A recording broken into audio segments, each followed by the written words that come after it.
This episode of the Children's Literature Podcast is brought to you by Saturday morning cartoons. I miss Saturday morning cartoons. They were so much more special when you couldn't just stream them whenever you wanted.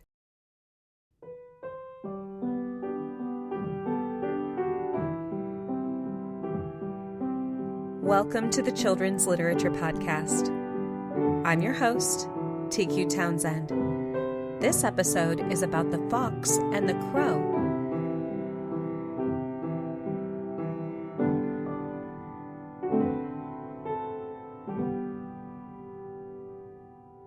It's been a while since I've done an Aesop's fable, so today let's take a look at The Fox and the Crow, a story that has a surprising number of descendants over the centuries. Before I get started, I wanted to tell you about a nonfiction book that I just finished reading that I think you'll love. It's called Muppets in Moscow by Natasha Lance Rogoff, and it tells the absolutely wild story of how Rogoff led the team that brought Sesame Street to Russian television in the 1990s after the fall of the Soviet Union. This story is crazy and a lot of fun. Rogoff is a fantastic storyteller.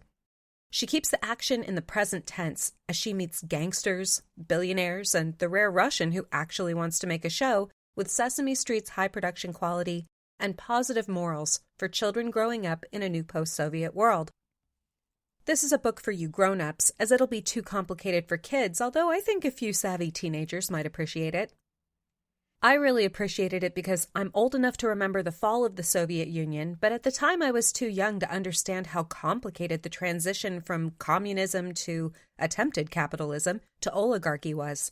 So while I would have enjoyed the book purely for the hilarious roller coaster ride that the author goes on, I was also fascinated by the history lesson. There were so many challenges and successes of trying to translate such an American show into something that works for Russians. So if you've been looking for a new book to read that's a lot of fun and really thought-provoking, let me warmly recommend Muppets in Moscow by Natasha Lance Rogoff. The Fox and the Crow was included in the first Latin collection of Aesop's fables by the Roman poet Phaedrus with the title Vulpes et Corvus. It's hard to know exactly how old it is, but we can say for sure that 2,000 years ago the Romans were talking about how it was an old story and had to be translated from ancient Greek. You may sometimes see this story translated as the fox and the raven. Today we have separate names for individual species, but in ancient times there was no understanding of genetics or even a really methodical way of classifying animals. So several closely related species of bird all had the Latin name corvus. As with all of Aesop's fables, we'll never know if Aesop actually wrote the story or if Aesop was even a real person. And like the rest of the fables, The Fox and the Crow makes an insightful point about human nature in a short tale that uses animals as stand-ins for basic character traits. Here's the oldest known version of the story, which I've put into English from the Latin version written by Phaedrus.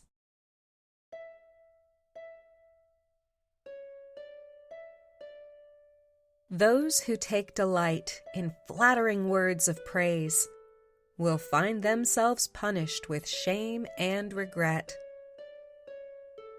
Once a crow snatched a piece of cheese from a windowsill.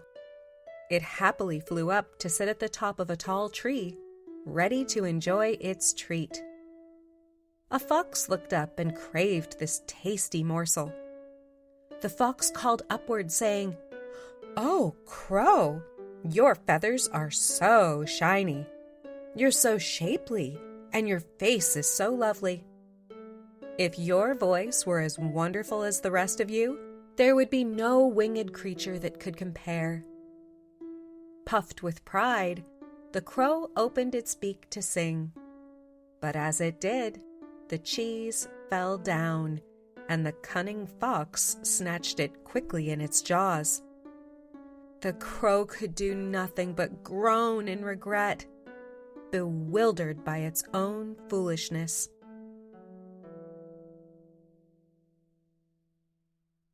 This is a great fable for children who are just getting to an age where they need to be a little bit more savvy about social interactions. The older they get, the more likely they are to run into school drama or possibly unscrupulous strangers. It can be pretty shocking for kids to deal with ideas like flattery, manipulation, and deceit for the first time. Unfortunately, we all have to learn how to defend ourselves against our own egos and the people who would use them against us. Whether it's a sleazy car salesman, a con man, or a friend who turns out not to really be a friend, we all need to watch out for those who would butter us up in order to get something out of us. The choice of animals in the fable is interesting. Foxes have always been used to represent people who are cunning. The fox shows up many times in Aesop's fables, usually to represent those who use trickery and manipulation to get what they want. But crows or ravens are usually used to tell stories about intelligent people. In The Crow and the Pitcher, which I talked about way back in episode 34, a crow cleverly figures out how to get a drink of water by dropping pebbles into a jug, pushing the water inside upward until it can be reached. In The Eagle and the Crow, an eagle is unable to eat a tortoise until a crow comes along and advises the larger bird to carry the tortoise high up and then drop it on sharp rocks, which will then break the shell. So the issue here is not that the crow is stupid. The warning given to readers in The Fox and the Crow is that even intelligent people can be tripped up by their own vanity. This message is timeless, and it's been retold over and over throughout history. In the Middle Ages, this fable was retold in France as Chanticleer and the Fox. Chanticleer was a nickname for a rooster, as chant means to sing or call out, and clair means clear. So the name means one who calls out with a clear voice, an appropriate epithet for a rooster. His foe is Reynard the Fox. Reynard is the French version of an old Germanic name that means one who gives excellent advice. These stories were so popular that they actually changed the French language. The Old French word for fox, goupil, came to be replaced with renard because of these tales. Here's the medieval version of the story, which puts a bit of a twist on the ancient Greek original.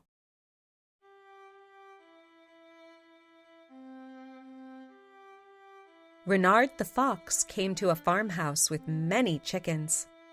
It had a good strong fence, and Reynard could see that he could not get in. He sat outside, wondering if he would ever get to sink his teeth into one of the lovely fat birds inside. He was able to wander into the cabbage patch, though, where he found an old pail. Reynard curled up inside the pail so that he could have a little nap while he waited to see if his luck might change. Later, the hens were let out of their pen, but when they went into the cabbage patch, they flew away in fear as soon as they saw the fox. Chanticleer saw the hens trembling in terror. He turned to Pinta, the best egg layer among them, and asked what all the fuss was about. "We are afraid of a savage beast," she cried. "I saw him myself, with his wicked breath making the cabbage leaves tremble." "Calm down, silly," said Chanticleer. "Our fences are strong, and the farmhands keep a sharp eye out." But still, the rooster was wary, and he kept looking around in search of danger. Even when he fell asleep, he was uneasy, and that night he had a terrible nightmare about a red monster with a collar of bones around its neck that leaped upon his back. Chanticleer jolted awake, crying out, "Saints preserve me!" He turned to Pinta, who was asleep nearby, and told her of his dream. She nodded and said, "The red fur is that of the fox. The bones about his neck are his sharp teeth, which would love to bite into your own neck. If you are not careful, the fox will bite your neck before noon." But Chanticleer had quite woken up from his dream by now, and he shook off the hen's advice, saying, "Nonsense! No harm ever came from a dream." Soon enough, though, Reynard came along and sprang for the rooster.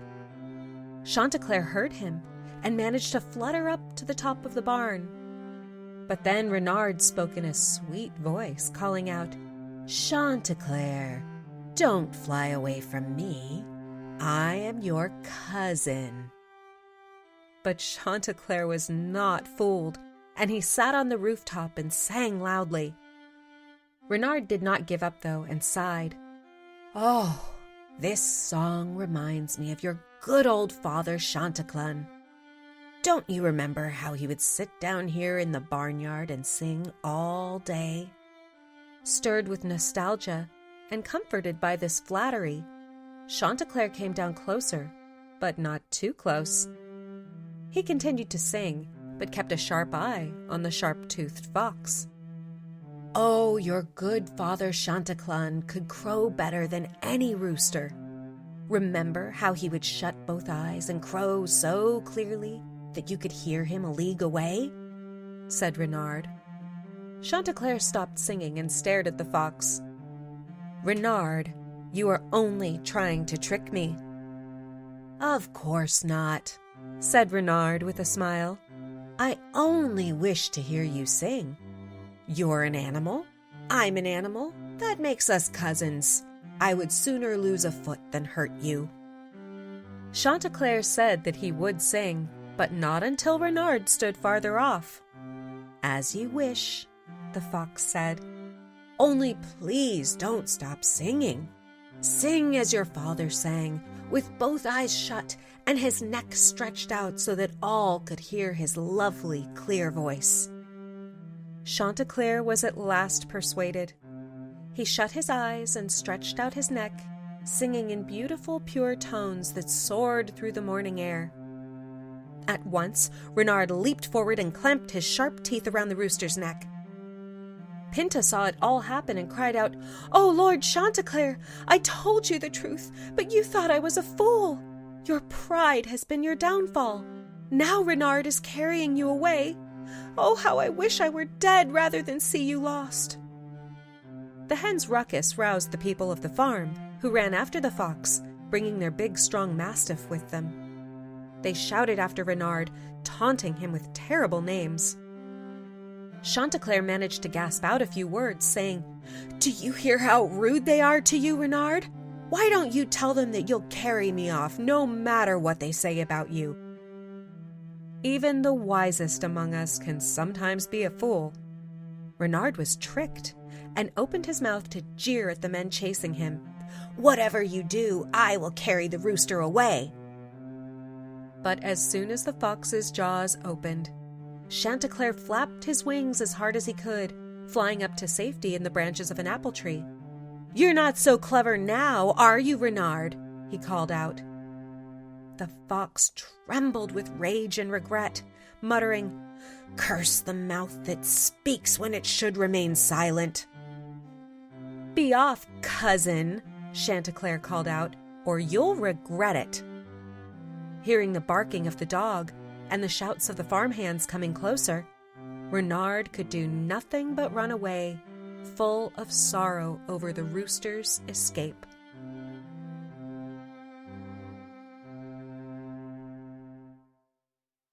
This story was retold many, many times through the Middle Ages, most famously as the Nun's Priest's Tale in the Canterbury Tales by Geoffrey Chaucer. Some versions are funny and others are serious, but all of them are focused on how pride and vanity can get the better of anyone, even the most clever among us. This story even has a modern descendant that we're all familiar with. The Gingerbread Man tells the story of an arrogant little cookie who comes to life and is able to run away from anybody who chases him, except the fox. The first printed version of this story was found in 1875 in St. Nicholas Magazine, a popular American periodical for children. There are also other early versions of the tale that involve a wolf rather than a fox, but these eventually fused together into the story that's commonly known today. After the Gingerbread Man is successfully able to run away from a man, a woman, a cow, or whatever characters you want to have in the story, the fox is able to persuade the Gingerbread Man to come closer. He pretends to be hard of hearing or wishes to admire the cookie's appearance and talents, or he offers to assist it in its escape. Then, when the Gingerbread Man has lowered its guard, the fox gobbles it up. This story is a direct descendant of The Fox and the Crow and reminds us not to fall prey to the flattering words of deceivers. The Fox and the Crow is thousands of years old, but it can still teach children important lessons today. You could begin a conversation about online safety, or talk about how to recognize a dangerous stranger with a telling of The Fox and the Crow. At all points in history, Aesop's fables like this one have helped all of us learn how to live happier, healthier, and safer lives. You've been listening to the Children's Literature Podcast.